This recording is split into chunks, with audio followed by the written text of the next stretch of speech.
are such a polished ass-kisser, it takes my breath away. Hey, and I kiss him like I see him. I wish office politics weren't a reality, but they are. You could keep your head down and do your job and not get involved in the drama, but others are scheming against you. That's just the way it is. People want power, they want status and money, and if that means destroying your reputation for a promotion, or keeping information from you, or even getting you fired, then so be it. Office politics are ruthless, and they're here to stay. 1994's Wolf is a masterpiece in the art of office politics. It shows how deceptive your coworkers and bosses can be. It's actually a great learning lesson because it shows how to deal with your workplace enemies. It's a win or lose game. There isn't any second place. How's it going, folks? It's Mo from Subtextual Archives, and I want to discuss how Wolf is a great depiction of how your ability to navigate office politics can make or break your personal and professional future. I'd never have fired you in the first place if I'd known you were this ruthless.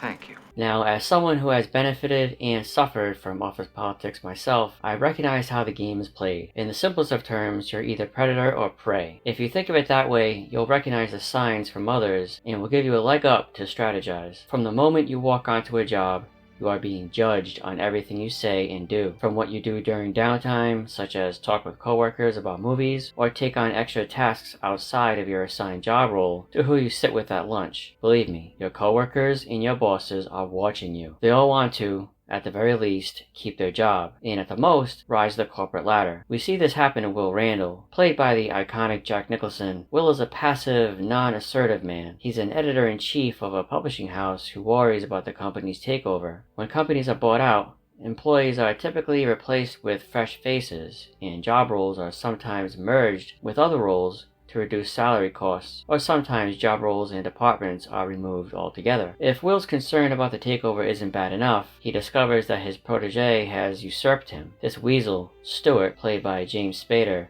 is a perfect example of your average two-faced slimy coworker. We've all worked with someone like Stuart. God knows I have. Some of the worst people I've ever known in my life have been shady coworkers. Your coworkers are not to be trusted at all. Even the nice ones. I've worked white-collar jobs and I've worked blue-collar jobs, and these backstabbing weasels are rampant through both. There's something about the office setting and lack of physical labor involved in white-collar job roles that attracts truly devious people. Perhaps it's the tight-knit quarters of the office setting that allows for gossip and easy scheming. Or maybe it's because climbing the corporate ladder doesn't necessarily depend on the physical accomplishments as seen in blue-collar jobs, but instead relies on verbal strategies and peer acceptance. Stuart embodies this type of coworker. He's not so much a villain as he is an opportunist. His evil ways are revealed when Will finds that his wife is cheating on him with Stuart. Stuart saw the threat of the takeover and that he may potentially lose his job, so he finessed his way into the good graces of his new superiors to take Will's job. Certainly Stuart must have badmouthed Will in every way, pointing out his shortcomings and failures while boasting of his own achievements. Just because your coworker congratulates you on your wins doesn't mean they're not quietly noticing your failures for later usage. There's a personal file on you kept by each one of your coworkers, and they intend to use it when it suits them. Strangely though, we don't see any build-up of the Will character beforehand. We don't see that Will is passive or weak before the wolf bite. Until then, Will has a badly bruised wound on his hand. The losing of his job triggers Will's newfound ability to take control of his future. He isn't passive anymore. He becomes a predator, scheming like they do to get what he wants, which is not just to keep his job, but to get revenge and respect. Unfortunately, respect within office politics doesn't come naturally. It only comes when paralleled with fear.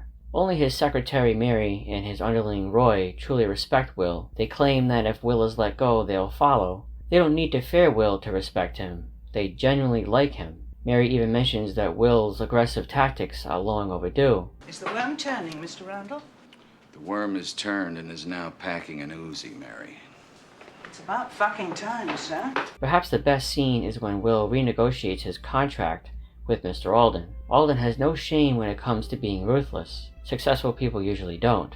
They likely took advantage of countless people, stepping on the ones who wouldn't or couldn't fight back, like Will.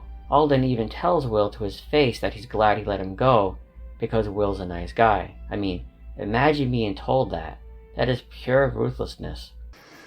You're a nice person, Will. Thank God I replaced you. But Will turns the tide when he threatens to take multiple authors with him to other publishing houses and give a nasty press release about the company. Suddenly, Alden respects Will because of his devious ways. That's what Alden is looking for in his employees. It might not be the nicest quality, but those traits are what gets the job done properly at the corporate levels. Will regains control of his life. He fires Stewart. He begins an affair with Laura. However, things suddenly begin to take a downfall when his wife is killed, and Will is a suspect. Still, it's the office politics that is the highlight. Will's full transformation into a wolf is suggestive of what awaits those who engage in office politics. Sure, you'll win, but at what cost? You'll get the promotion, the status, and the money, but your identity is gone. You become a metaphorical animal, obsessed with only greed and power, like Mr. Alden and Stewart. Ironically, wolf implies a similar message that other werewolf stories also suggest, that the curse of the wolf is never truly, at its core, a positive change. I'm the best thing this firm has, and you fucking know it.